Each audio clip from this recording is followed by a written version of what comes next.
everybody. Welcome to Unapologetic Live. Happy Monday. Today we're going to be reacting to another Jubilee video called Do All Trans Teens Think the Same? For all the OGs who are listening right now, you guys know the drill. And for the newbies, we'll explain after this.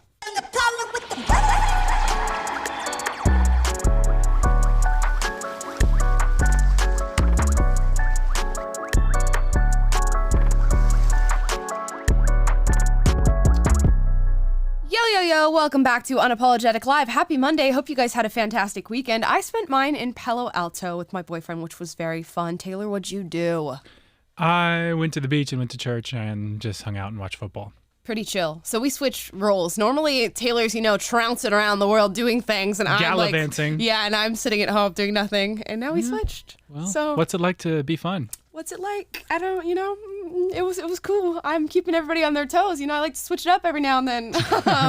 Guys, we're going to be reacting to a Jubilee video. They have a Spectrum series. This one is called Do All Trans Teens Think the Same? For those of you who are new here, what Jubilee does with these videos is they bring a group of people together, typically part of the same community. It could be black people, trans people, gay people, whatever, you name it. They bring them together, ask them a series of questions or give them a statement, and they get to decide whether they strongly disagree or strongly agree. And it exists on a spectrum, and then they have the conversation. Today we're talking trans teens, and we're going to get right into it. Without further ado, let's hear it. I would date a cisgendered individual. Okay, topic number 1 is I would date a cisgender individual. So I already disagree with the framing of the statement, but you can get into that. I guess cisgender, to me, in my opinion, does not exist. I think that we have men and we have women. I think cisgender is a generally new term created to identify people who were born women and continue to identify as women. So for those of you who don't know what cisgendered means, that's what it means. I qualify as a cisgender woman, and Taylor qualifies as a cisgender man, in case you weren't aware. I know it was a little hazy on that maybe, but that's how we identify. So would I date a cisgender individual? Absolutely. Currently am. Taylor? Yeah, with all of the caveats that you just gave, that I don't think cisgender is a term that we should use because it's all this imaginary world. Yes, I would. I mean, I'm married to a woman, so there it is. So strongly agree on this one. Let's see where our teens land. 3, 2, 1. That's what you expected. I've dated Okay. people in the past, and every time, especially because I'm a female at birth and non-binary. If I'm dating a man, he typically just sees me as a woman. I saw a TikTok literally yesterday. It was have y'all ever been with a they, them woman? I was that is so no. If you can't see me as non-binary, I cannot be seen outside with you. Okay, so interesting. We heard from this first they, them. What do you say? First non-binary person? This is I gotta be honest. I'm this one's tough for me. So I'm Taylor's kind of I'm gonna have to bite my tongue a little bit watching this video. I'm gonna try to navigate this as somebody who's being introduced to this topic and just has the normal general questions. In fact, I'll even try to adjust to this video and trying to respect the different identities of these teenagers, because we're talking teenagers, okay? So when I was a teenager, you guys know, I got this stupid ass BLM tattoo on my arm and thought I was gonna be, all black power run the world.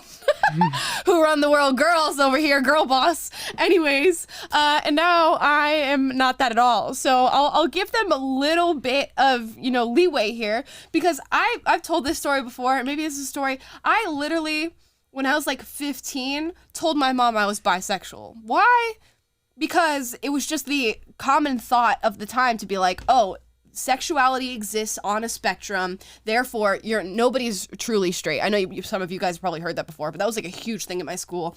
Nobody's really straight, nobody's really even homosexual. Everything exists on a spectrum. You'll like somebody here, you'll like somebody there. So I was I know I've liked boys this whole time. I know I've only ever had crushes on boys, but I must be bisexual, right? Because sexuality is a spectrum, and also it's trendy to be something other than straight. So I was Mom, I'm bisexual and all this stuff. So totally could have been me. as a teenger Yeah. in this Jubilee video. And I can say I identify with that, with that, or Right. that resonates with me, I should say. I don't want to introduce confusing language around identification, but Right.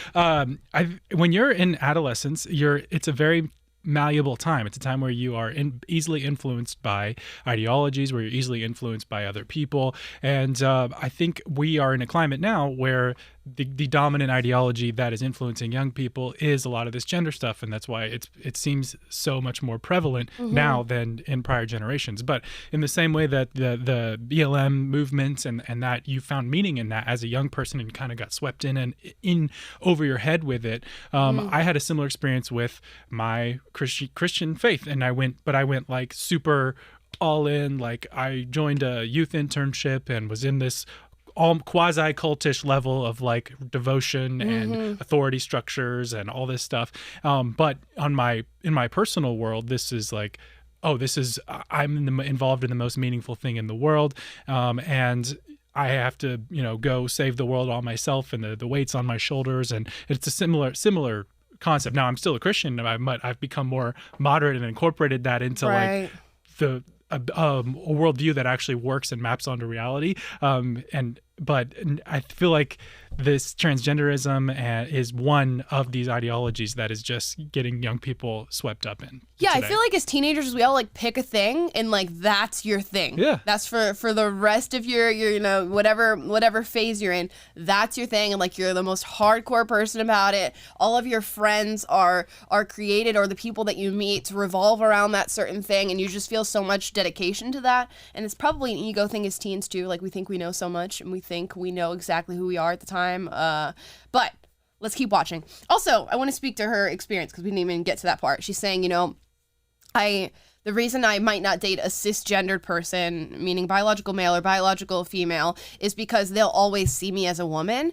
And, I get maybe having this identity and going, well, I want somebody to see me as the identity that I have, but we also have to acknowledge reality. Like, she looks pretty overtly female. Like, she's got a very feminine face. I can imagine even for somebody who subscribes to the idea of gender theory and being able to identify as non-binary would have trouble on any given day, like constantly identifying you as they, them.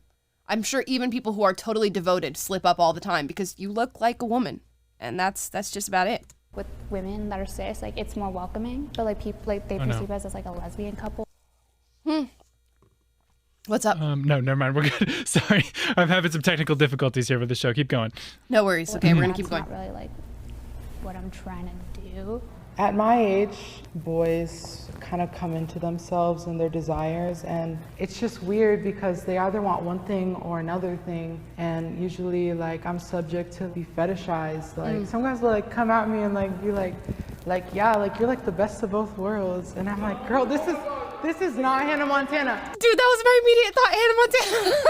You get the best of both worlds.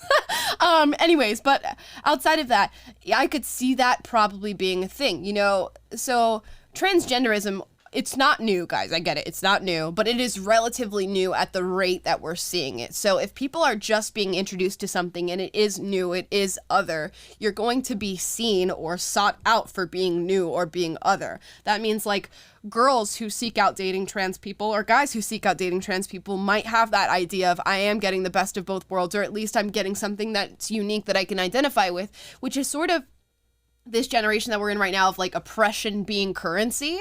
I bet there are people right now who actively seek out dating like non-binary or trans people just to say that they date somebody who's non-binary or trans. 100%. It's gotta be a thing. Gotta. Like, I am a girl. I want to have like my own little moment where I could just get my own Prince Charming and stuff like that and just have a normal, relationship like the rest of these cis girls. For me, like I've normally only dated cis girls. I've been fetishized like probably a couple of times. Like they say, oh yeah, I'm bi, and then like, they like see me as like a girl or something. And it's so bizarre. But I've on the scale of bizarre, it doesn't really strike me as being that bizarre because what you're doing, like I said, is relatively new. You are a woman who is identifying as man or non-binary. I'm not sure in this case. I'll have to go back because they'll show the pronouns when they talk again or whatever. But that would be a totally natural response to see a woman who identifies as a man or they, them, who is overtly very masculine but clearly feminine underneath and go, well, yeah, I'm just bisexual, but I like dating masculine women. That seems natural. It seems like the least bizarre response out of all the responses one could have. Any thoughts, Taylor? Taylor's just like... What's he saying is bizarre? Or this person saying? I don't know what they're... Okay. I'm assuming this is a biological woman who identifies as a man. She's saying, like, if I date a woman, she says she's bisexual, but she's like saying like, I like both genders, but I'm dating like a masculine female, or I'm dating, you know what I mean? Like they're using it as like a sexuality trait when she's just saying, no, I'm a man and you're dating a man. You know what I mean? Oh, so it's like, accept the fact that I identify as a man, that is what man is. Right. And so technically so you're you a are dating straight man. girl if you're dating me because you're dating a man, but the girls are saying I'm bisexual. Well, the tangled webs we weave, ladies and gentlemen. Yeah. The tangled webs. It's like you, I'm assuming that you will accept my reality, and that there's no, to me, it's the same thing as like, assuming there's nothing wrong with trans women playing in sports, again, competing against Right. other Right. females, or not, or other women, actual females. It's like, you're not factoring in the reality in this case of man and women since time immemorial, dating each other in a cis hetero sort of way, or just in a cis way. Right. And you're like assuming that you're adopting my entire worldview about sex and gender, and you're just automatically have to start from that place that I'm starting from, or else you're bigoted. And that's the Right. flaw in the logic. I see. And that's the hard part. Like, I'm reading the chat right now, and a lot of you are saying, like, I need a chart to keep up. I'm not understanding. This is making no sense to me. Like, how do people keep up with this? And that's another part of this for me, too, is that it's become political messaging to believe in this stuff, to entrench yourself in this stuff. And then something that is clearly hard to understand. When people don't understand it, you're like, how dare you not understand what I'm saying to you right now? When... yeah, it's a little difficult. It's a little difficult. It's like you've introduced this new pseudoscientific, quasi-religious worldview, and then you're expecting everyone else to just automatically be on the same page, or else you have a free pass to shame them, or assume that they're a bigot, or paint them in that light. And it's like, no, we're just still living in reality. You're the one who's kind of coming with the different ideas and the weird stuff, and it's the ability to like gaslight and make they make you think that something's wrong with you, that you're judgmental for just living in the real world. Right. That is really frustrating. It's a little frustrating, y'all. Before we move on and watch more of the video, I do want to let you guys know, if you want to sign up for my email list, well, you get an exclusive monthly video from me, subscriber only content. You can go to the description down below, click that. All you got to do is put in your email. You also get updates on Unapologetic. We've got an Unapologetic Discord that we're creating for you guys, so you guys can talk to one another, pick topics for the show, pick guests for the show, and just keep up to date with me, despite all the censorship that is currently happening. Like, I'm currently being censored on Instagram for posting stuff that's not even political. My regular everyday Instagram stories are getting taken down, probably by trolls who are continuously reporting my stuff. So it'd be good to communicate with you guys through Discord. So sign up for the email list down below. Also, if you send in super chats today, we will be reading them at the end of the show. So feel free to send in a super chat if you'd like, and we'll get to that. I've only recently ever like dated someone who's not cis, and they identify as non-binary, and that relationship taught me so much because I feel like they really saw me like for who I am, and like they were the most like aware person. I've only been with one cis person, and it was a girl, and I feel like if anything, girls are super understanding, but I'm still open to a cis person. Like, it depends on the person, really. Like, I'm not looking for a trans person, I'm just looking for a good person. Solid answer. Good for you. You're not looking for a trans person. I'm just looking for a good person. Solid. You should be able to medically transition before adulthood. Okay, you should be able to medically transition before adulthood. Y'all know how I feel about this. I'm gonna go on the strongly disagree. Taylor. Yeah, go watch our video about this. Yeah, we do have a full video on transitioning children. We did a whole special about it, going actually into the research that many have done on the subject matter itself and what other countries have decided is the right way to go about this. And they've decided that, no, we don't do this with minors. We don't do this with anybody below the age of 18. So just to give you a little bit of background, just my quick points on this one, these are irreversible decisions that we're putting some children through, and children just do not have the mental capacity to make a decision like that. Like I told you guys, this is coming from me, who I told you about who I was at 15, coming out as bisexual, all these things.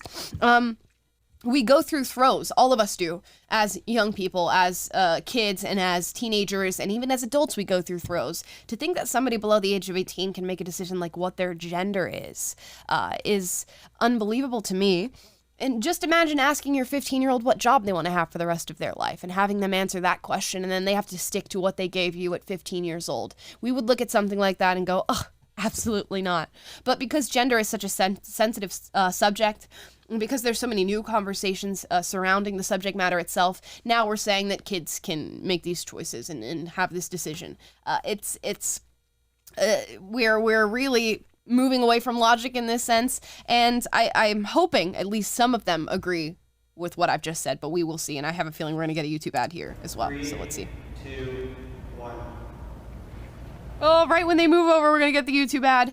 Anyways, yeah, it's hard to ask people who have already made the decision what they're going to say for children. Like Rachel Levine, our assistant health secretary right now, who is totally pro transitioning children, but is also a trans person who has gone down the route and path of medical transition. Of course, you're going to say, yeah, I think children should be able to do the same. I think we've only heard from a few transgender people who have said, no, I don't think kids should make that decision. Buck Angel, for those of you who don't know who he is, a transgender man who says, no, children should not be able to make that decision.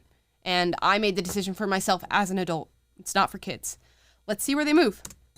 A lot of us, we have realized that this is what's best for us, like as kids, and it's all about your mental health and well-being. But also, that being said, I think it's also important that this is what you really want, because it's going to be a life-changing decision, and behind that, there should be a lot of evaluations and a lot of affirmations. That's big.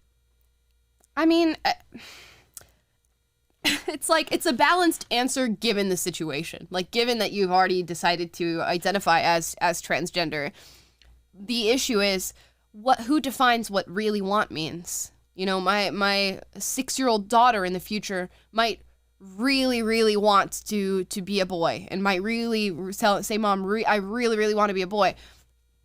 At what point does that become something that you need to affirm as a parent is the question, because kids, they just don't know. They just don't know. Yeah, and no, it's like, how do you come to the point where you understand that this person is able to make this life-altering, lifelong decision? So again, how many 15-year-olds are prepared to do something that is going to it's controversial to me to even some countries will have like a apprenticeship type of system where you at 15, 16 years old, you start being a chocolatier in France, and then you're just on that career path for the rest of your life. And it kind of boxes you in. I don't know if that's like the American in me who wants to have the world of opportunity open and whatever. And I'm sure there's ways you can get out of that box later in life. But we're talking about something that is like, you alter your physical body, you risk sterilization, and to allow a 15-year-old to make that decision, 16, 17, it's irreversible, and it's just not. I don't see the logic that's there. Right. So you can give a balanced answer to this question, but how balanced is it when we're talking about kids sterilizing themselves? Really is where I'm at. Basically what I was gonna say, it's like, it depends where you're at. You have to be at a certain place and make sure you're really ready, but I do think it would help so many trans kids' mental health if they were able to transition before 18. I'm dying to get on hormones, and I do agree that kids should be able to get hormones and go through HRT, but there's also a little part of me that's what if they end up changing their mind? Great question. And I'm glad that they're being honest about having that question pop in their mind, because I think a lot of people won't have that part of the conversation. And again, if you go watch the special that we did on this, the numbers are stark. We're talking about 70% of children going through, this phasal period of thinking that they are non-conforming to a certain gender, or thinking that they are transgender, and going through the gender dysmorphia issue, or gender dysphoria issue, and then going, oh, actually, oof, got over that. I'm so glad I didn't go on hormones. I'm so glad I didn't get sex reassignment surgery. So we're talking stark numbers when it comes to changing minds. Like when I was 13, I thought I was a trans man, and then I was like, nah. And then I was like, wait. So it was like, for me, it was just like a lot of like questioning and going through different identities until I found what felt right. And like at the point I'm at right now, like I don't even know if I want to go on like HRT. So if I would have went on that when I was like 13, I don't know. I don't think I would have regretted it, but it was like, I'm glad that I like internalized a lot of it and like went through it within myself. I think just so long as we educate children on like the risk on transitioning very young, like medically transitioning very young, and they're educated on the process, I think children should be able to choose whether or not they want to transition young. That's so interesting, because like how educated can you be on a set of experimental procedures? Like how possibly educated can you be when we still have doctors getting educated on the process? Like we still have not decided as a country whether or not this is the right thing to do. I believe the United States only has one study that's been done on transgenderism as far as transitioning that has been nonpartisan. One single one. All of the others have been funded by one or another side of the aisle on this. The other countries that have done nonpartisan studies of this, Sweden, Finland, France, have all decided children should not be able to make these decisions. And if they do, it has to be the most extreme cases. We're talking a kid who will not stop, has attempted suicide because they're not being affirmed, and is just stuck in gender dysphoria. So how can you truly educate a child on that decision? A 7-year-old kid is not going to understand what sterilization means. Is not going to understand, hey, kiddo, you're not going to be able to have kids when the time comes, when you grow old and you get married and you decide, I'd love to start a family. That's not going to be a decision that you're going to be able to make. Also, here are the possible side effects of these surgeries that you're going to go through. Also, we don't know all the side effects of the surgeries that we're putting you through here. And I would love to do an in-depth episode about surgical side effects to gender transitioning, but it's honestly so gruesome to talk about that I don't know that it would stay up on YouTube.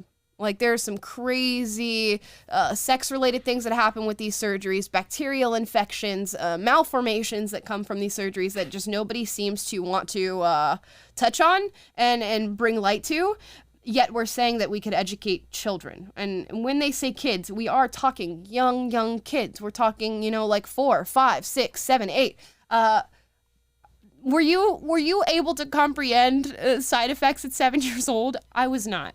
No, and you're right. We don't have the research. And then we're not sure that we can communicate or that kids can truly understand it. And then also, we're not communicating the risks to them. Right. In schools and on TikTok and social media, in the zeitgeist right now, in the mainstream media, there's no one drawing attention to the stories of detransitioners, for example. Contrast that with like sex ed in school. Everyone supports that. Mm-hmm. Hey, we need to educate people about the risk factors of STDs and pregnancy associated with having sex. Everyone wants to support that.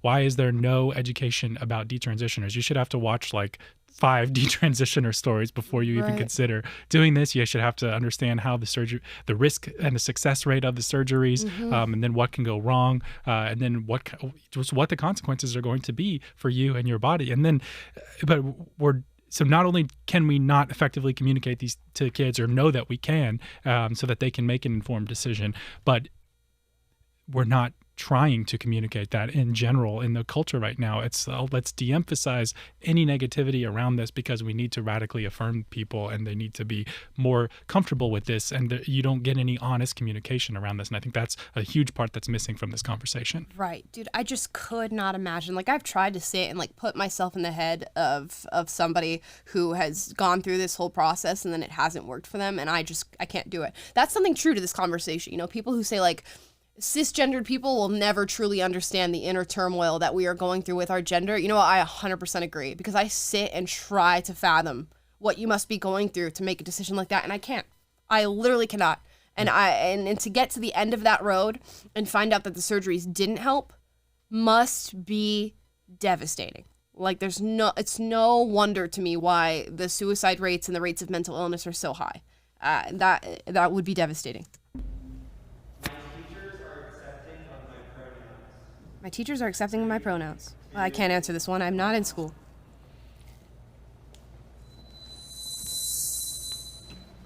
I went to UCI for a quarter, and they were very understanding, and like they don't really like ask questions. But in high school, it was definitely a struggle because like my name was a different name on the roster, and then like I would have to explain. Especially like my Spanish teacher, she had like such like Catholic beliefs, and like she would pull me aside and like ask questions, and it was really sweet of her to like try to understand, but it was also hard for them to like remember like in class and stuff like that. So it was kind of a struggle.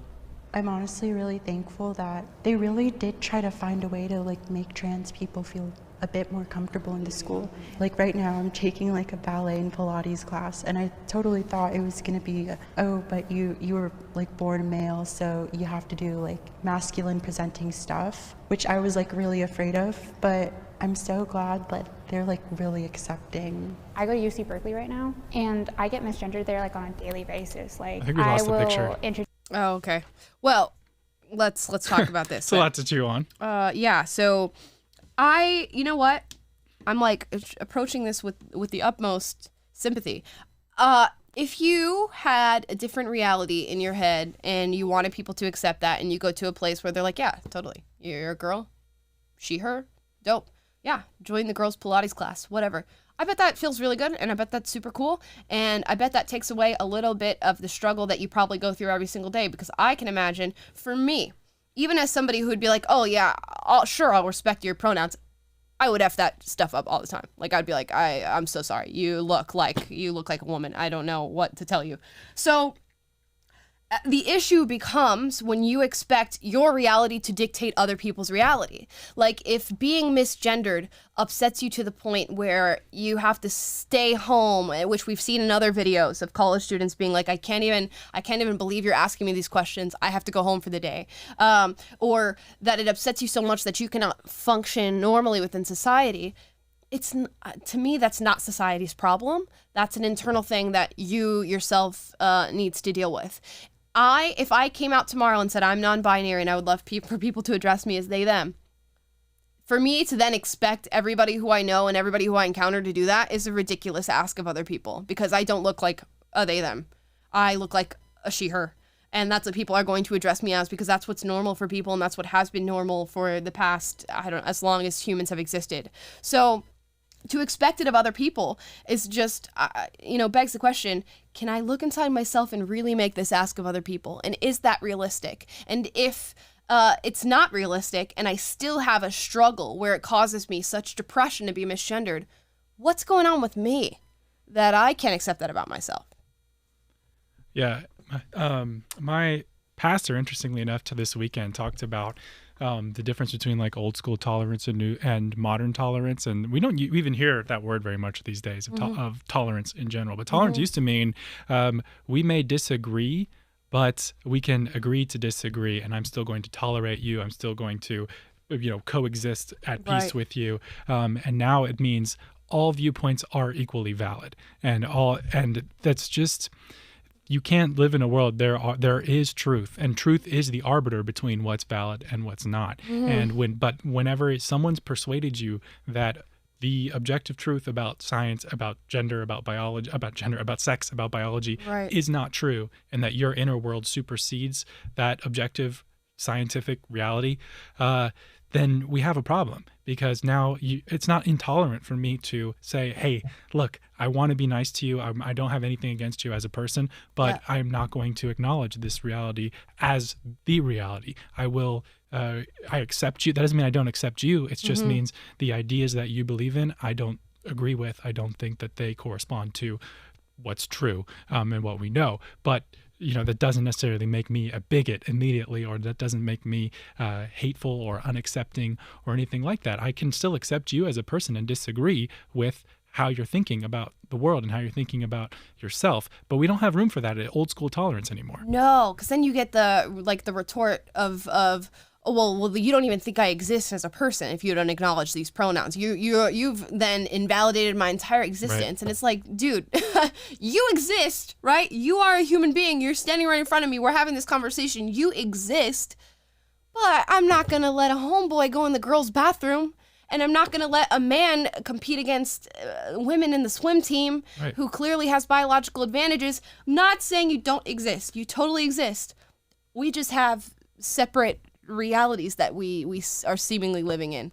And it's weird to even say it's separate realities. It's just like, I don't even know, just separate definitions of everything that we're living in. And if you're so confident that your way is the right way of viewing things, then why do you need me to affirm it? I'm not the arbiter of reality in your view, so why do you need me to be the one who's to acknowledge everything and agree to everything on your terms? And you can't have a successful, pluralistic, functioning society where one side is who views things a certain way, is trying to beat the other side into submission over this. This is not going to work. It's just not. You have to agree on a shared reality. Yep.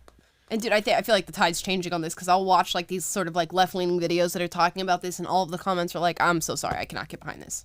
I cannot. This is not real." And that's not hateful. It's not hateful. It's just saying, hey, I get it, but but no. Introduce myself to the teacher and I'll be like, I go by they, them pronouns. By the way, I'm non-binary. Like, please respect my pronouns. And like within 2 times like that I'm in the classroom, they'll go back to using she, her pronouns. And like other classmates will also misgender me. And it gets just really mentally taxing at a point. And so I kind of just like stop trying as much because like it's just mentally exhausting having to realize like no one sees you as non-binary because you still have like feminine qualities about yourself. At least she's aware. It's you look like a female. Come out more than once. Okay, I have come out more than once. No, I have not. I strongly disagree. Only the one time. Hey, Mom, I'm bisexual. Well, back to straight, but I didn't come out for that, so. Oh, what about coming out as a conservative? Oh, twice. I strongly agree. I've had to come out more than once. Got her. Taylor, have you ever come out before in your life? Of anything? I'm trying to think of a clever answer here, but I'm just going to say no. No? Okay, fair enough. You guys answer in the comments down below. Also, I did ask in my community post today, have you guys ever questioned your sexuality? We'll get to that after we get to some of the answers here. 3, 2, 1. Oh, 3, 2, 1 and an ad from YouTube. They get you every time. This is capitalism, baby. Okay. I've come out multiple times, like not just like for my like trans experience, but for like my sexuality as well. Because I came out as like pansexual, then I came out as bi, and then I came out as non-binary before I came out as trans. I'm like, oh my god, like when are we gonna get it right, y'all? Like. Yeah, same. I think I went through like 4 or 5 different sexualities, and then I was like, wait. And then I just feel like presenting more androgynous. It is this struggle of like coming out every day and being like, hey, like I know I look this way, but this is like what I am. This is how I feel, and like you can respect it or not. Like honestly, it's just. I feel like it's gonna be forever. Okay, pause. Yo, contradiction from the last set of questioning we just went through of can kids choose their gender to this. They're like, yeah, so long as the kids really want it, just like make sure they really want it and then start putting them on hormones and HRT and all this stuff. Okay, hormones and HRT are the same thing, but and then you're asking them, have you ever come out more than once? Oh yeah, I went from this identity to this one, and then this sexuality to this one. And she just said, I think this is going to be forever of questioning and changing and shifting and all that. How do those 2 ideas exist in the same realm? Probably because they're young. But there are several adults that feel the same way about this of, oh, I went through this whole journey with my sexuality and with my identity, and I picked this one and this one and this one and this one. But your 4-year-old knows what gender they are, and you should respect that. Tell me, make it make sense.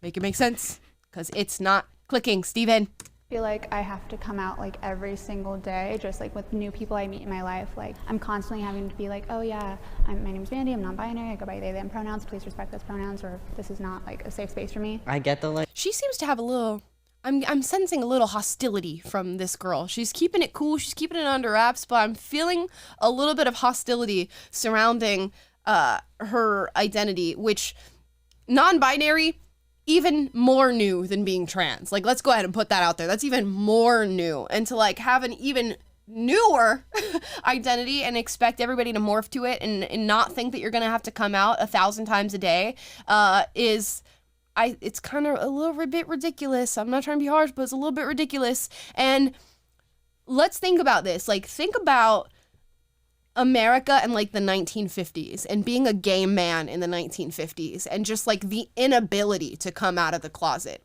to now shifting. The problem is I have to come out of the closet too many times a day. How wild is that? Like, to be a man growing up in the 1950s who's homosexual or whatever and being like, I can never come out of the closet. I'll get beaten, or my dad will disown me, or all this stuff. And now the issue is like you're coming out too often and you have to talk to too many people about your sexuality. What progress we've made that these are the problems. But there's no reference for that. Like, people aren't acknowledging that that's how progressive our society has become. We're just looking at that and going, well, this is regression. This is people not accepting us. To that I say, what a good problem to have, that you have to come out 1,000 times a day. Like, telling people on like a daily basis, like anyone you meet, like I want people to know immediately that I'm trans because I don't want to bring it up later on and have it be an issue with them. I feel like Smart. I only came out once because after the first time I kind of made it visible and I didn't want to talk about it. I didn't want to have to come out again. And I thankfully had very supportive people in my life that like I could have came out to again, but I felt a lot more comfortable just kind of like living my life and having people just like accept what I'm doing with my life without, you know, coming out again. Good for you. Cisgender individuals do not understand my struggles. Well, I am a cisgender individual, so I can't answer this question. But like I said before, I totally do not understand. I mean, like, I understand on the basis of, you know, research, studying what people are talking about in the conversations that they're having, the outcomes of this sort of stuff. But I will never understand waking up in the morning and being like, this is not the body I'm supposed to be in. You know, we all go through those little body image issues, you know, like, oh, this is not my body. I'm meant to be skinnier than this, or I look fat, or I don't like my nose, or I don't like the way that I look, or I'm not as pretty as my friends, and all this stuff. So I think to a certain extent, we all go through a certain amount of just like dysphoric nature with our bodies and not being comfortable with who we are and what body we're in. But as far as a gender perspective, which again is just new, no, I do not. 3, 2, 1. Personally, my friends try to empathize, and I really appreciate that for them. But personally, I think that cis people take for granted, you know, their gender euphoria. Getting ready in the morning and looking at yourself and having the absence of distress. Like, when I get up and I get ready and I look at myself physically, like, I'm distressed. Like, I don't look like the person I was just dreaming I was, you know?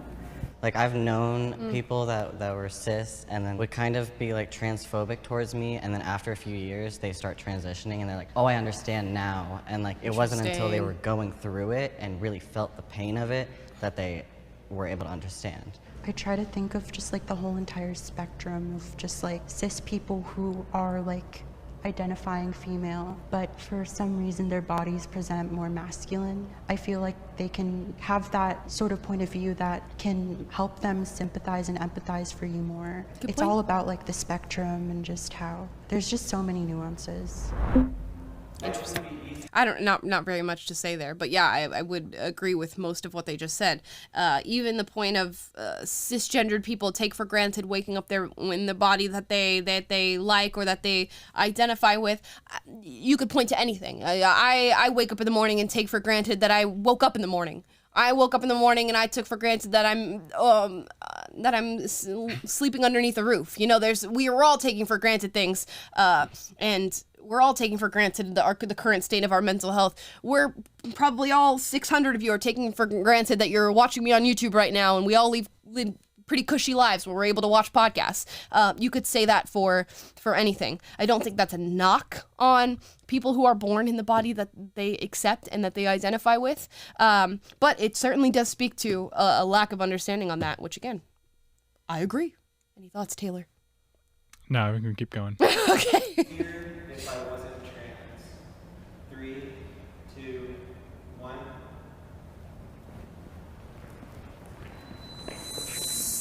my whole thing is like, I'm already like a person of color. Life would be easier if I wasn't trans. Dude, I don't know. This was a little toughy one with the whole oppression Olympics we got going on right now. Spicy take. Might be a little hot take. It is sometimes easier to identify with an oppressed class in today's day and age. However, you get the caveat of like identifying with this oppressed class means you identify with the oppression, victimhood, whatever comes subsequent of being a member of said group. So it's hard to separate the two things and be like, is life actually easier because I'm trans? I'm sure there are instances where it is easier. Trans is a little bit of a harder thing to talk about. Like, life is easier for me because I'm black. And people are going to be, up in arms about me saying that. Life is easier for me because I'm black. I applied to a school, getting in because I'm black. Apply for a job, getting it because I'm black. I say things, validated because I'm black. I speak to something, oh, well, that's a black opinion, so I take that opinion above others. That is true. As far as trans, I think there's a little bit of a higher barrier for entry when it comes to life being easier because, by and large, people have accepted the ideas about race all across America. I don't think as many people are jumping in on the bandwagon for transgenderism and gender theory. This is why we're having the debates, we're having these conversations. People are talking about transitioning kids. It's because people are going, no, that's not rational, that's not reasonable. So I don't know that it would be easier. But there are things that would be easier. Like, there's certainly certain groups of people that are going to accept you harder than anybody else and do all these different things for you because you identify as trans. I wasn't non-binary, I'd be a woman, so like life is not going to be easy for me. And I just feel like that it wouldn't be the same, but it wouldn't be necessarily easier. I mean, I agree with what you're saying about being a person of color and being queer, but like I've been through so much horrible shit, and like personally, like my life would be easier if I was cis. I mean, a defining part of who I am is definitely being trans, but every day I do wonder, what if I was actually born a cis like female, Yeah, I hate that I still think a lot of the time, like, I wonder what life would be like if I was cis, or I kind of wish I was cis. Like, I know I wouldn't be where I am, and I wouldn't know almost anyone in my life if I wasn't trans, and if I didn't go through the struggles I went through. I hate that every week I have to, like, inject my hormones. Like, I get so angry that, like, cis people get it for free. See, we don't get it. We don't get it for free. We're just born the sex we were born as, and you've decided to deviate. I was gonna throw out another hot take, but maybe we'll save it for another video. I'm not gonna throw out that hot take today. What's interesting is how the dynamic changes for me depending on how people look, and maybe this is a whole different episode that we can do on this. There's something about this guy, biological female who identifies as male talking that does something different because looks like a man. Straight up looks like a man. If you saw this person passing the street, you'd be like, that's a dude, right? I don't think I would question in my brain whether or not that's a woman or a man. So there's something that the brain does that just makes it a little different to hear from a person who's like, oh, yeah, you look like a dude, bro, and nobody's gonna treat you any different. The only thing that's different for this person is what they have to do behind the scenes, which is injecting the hormones. So that's a whole nother topic we could explore, is like being a trans person who looks like the gender that you actually identify as, and being one who doesn't, and how that changes your life and your experience. Because looking at these two, like, these are both people who I'm assuming identify as male. The one on the right with the red hair, yeah, I pass you on the street, you look like a boy. The one on the left, I'm like, that's a girl. That's a girl. Yeah, I just think of how you say, in reference to the race stuff, you say, who convinced you that you're a victim? And I think the same logic kind of applies in this discussion, is like, who convinced you that your sexuality, you need to stake your entire sense of identity on it? Like, as I'm watching this, I'm like, I'm sure that these are very interesting, talented, unique, beautiful people who have unique things to contribute to the world. Yeah. Beyond, way outside that have nothing to do with their sexuality. Nothing to do with it, dude. I wonder, though, how much of their potential will not be realized because they're so hyper-focused on this gender stuff, and so focused on being a victim, and so focused on how the entire struggle of their life is all about getting society to adopt my ideology, rather than hey, what's my hero's journey? What am I uniquely created, given innate abilities? What are my talents? What are my passions? And how can I make the world a better place with what I have to offer? What do I have to bring? That is the struggle of life. And that's like what you're talking about with rejecting the victim mentality. It's like, as you know, people take me more seriously, but I don't need them to, because I have an advantage because I'm not worried about the oppression Olympics. Yep. I'm playing just by the world's my oyster, and I'm just going to go out there and let my potential be realized. And the fact that people are giving me an artificial boost just because I'm black, I don't even want that. It seems unjust, but sure, okay, let's run with it, and I'm just going to have an even greater impact. But the way that these people are just like framing themselves as, you know, my whole life narrative is reduced to this struggle around my sexuality, rather than you have so much more to offer. You have so much more potential, and I believe in you. I want great things for you. I want you to be happy, but you're not going to find it by trying to persuade the world to accept this ideology. That's never going to happen. And the reality of sex and all this stuff is not going to change. So, like, you're a grown adult. You do whatever you want to do with your sexuality. That's fine, and I will accept you as a human being. And I believe you have a valid and great things to offer the world as a human being. And I'd love to see what those are. But I'm not interested in your sexuality, and I'm tired of hearing about it and talking about it. And I'm sorry. It's so crazy because like my response to that is like. My response to all these teenagers, like, you know, when this whole trans debate goes away and you really get to leave your life without being bothered by anybody, is when you stop talking about it. If people just transitioned, right, and never said a peep about it, right, never told people, these are my new pronouns and I want you to respect it. Here's a sign that says I get to use whatever bathroom I want to use. Here's all the surgeries I went through and I want kids to be able to do. Like, if you never got into those conversations and you just went about your merry way, did the thing you were going to do, and then lived your life, we would not be having a debate about it. That would be progress. It would be progress. That would be progress. Like, nobody would really bat an eye. Like, I'm sure you'd get people who are like, whoa, what's going on over there? Like, that's a guy who looks like a biological man but is kind of looking a little bit like a woman. Like, there would certainly be looks like that, a snicker here and there or whatever, but it would not be just like the snowball effect debates that we're having right now if you just simply did your thing and was like, yeah, I did my thing. What's it to you? And that's the thing. It's like, wrapped in all of this is just like this insecurity of people don't accept me, so I'm not real. And if you got rid of that insecurity, which of course is such a hard thing to do as a teenager, we're all insecure about whatever it is we are wrapped up in. But if you just got rid of that insecurity and you just like swaggered through your life and like, this is who I am, F you. Yeah. People would just be like, oh, okay, oh, fucking dude. And the irony is the harder you go into this ideology, the more a prisoner you are to this insecurity, and the more you'll only ever find meaning by fighting to have more people accept the ideology, rather than you asserting yourself over the people who disagree with you, or over the people who oppose your views or whatever, and would try to hold you back, and just like, no, I'm not going to let you affect me. You know, screw that. I'm going to go be who I'm going to be and live my life. Right. And that I'm going to assert myself over the setbacks and the sufferings I have to face, and the lack of acceptance.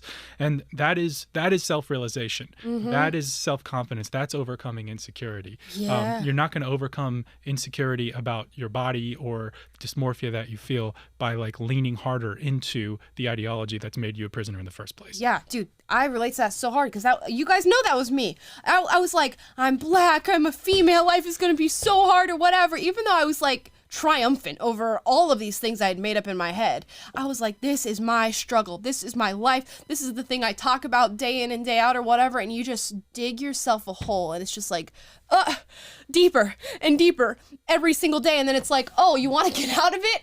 I'm so sorry. You're already like halfway to China.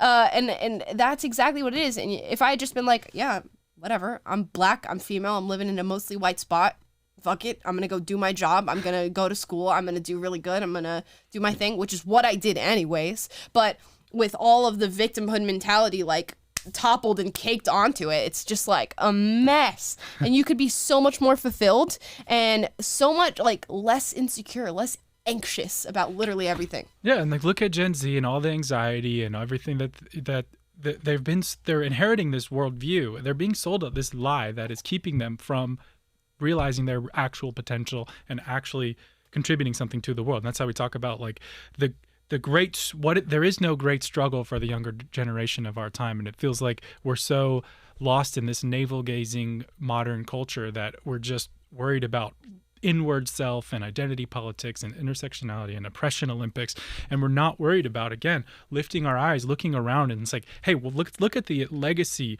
that we've inherited of this unique country, this unique freedom to not give a shit about the rest of the world and what they think and what other people think about you and that hold you back. Let's build on that. Let's carry that torch further and pass it on to our children. And what can we do with our generation? This is our opportunity. And instead it's about my gender. It's about my race. It's about my sex. It's about, it's like, dude, no one cares. And no one in history, no one's going to care about this. No. It's just, it's like a wasted opportunity of an entire generation. It's like we need more people like you to wake up and just like, come on, guys, let's go make something of ourselves. Let's build something. Let's do something great. Let's achieve. Let's let's overcome. And like older generations didn't have that opportunity. It was like, no, I'm sorry, you're 17 and you're literally going to war. Like, you're go pack your stuff up. Also, get married really quick. Also, have the kid and you're off. So it's like, I'm not advocating that we have that reality of like have some sense of impending doom that gets rid of the current woes of our society, but there is something to be said for that. Like other generations just simply did not have the time. No. Did not have the luxury. Yeah, and I mean, look at the art and great like mythologies of the past of like, just basic hero's journey, like our movies and stuff.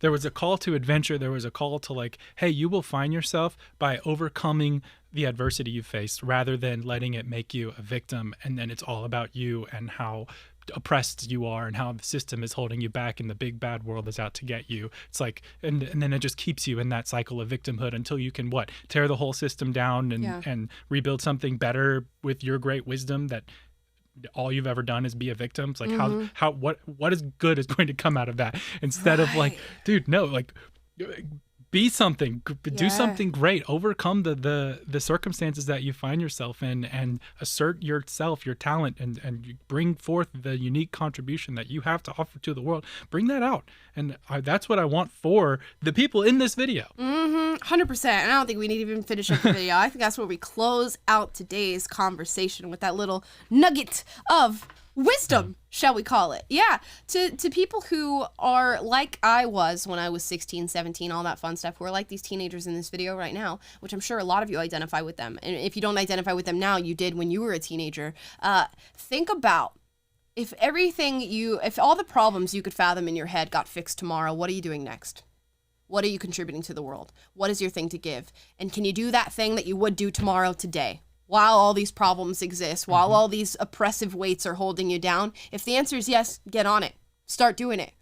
Don't focus on the oppression that you're facing right now, because that's what everybody in history has ever done. It's how civilizations survive. That's how cultures survive. That's how people move from generation A to generation B. So what could you be doing tomorrow that you can actually do today? That's the question to ask yourself. And I think that's where we close out. Guys, I hope you enjoyed this video. If you see other videos that we should watch and sort of you want a hot take on and that we can go and look at and react to, drop them in the comments down below. Please like, subscribe, click the notification bell to be notified every single time we go live. That's 3 p.m. Pacific on Monday, Wednesday, and Friday, 6 p.m. Eastern, for those of you on the East Coast also. If you'd like an exclusive monthly video from me, considering signing up for my email list, it's down below in the description. You'll also get invited to our Discord, where you guys can talk in amongst yourselves, join a little community of free thinkers who are having these conversations day in and day out. You don't got to be conservative.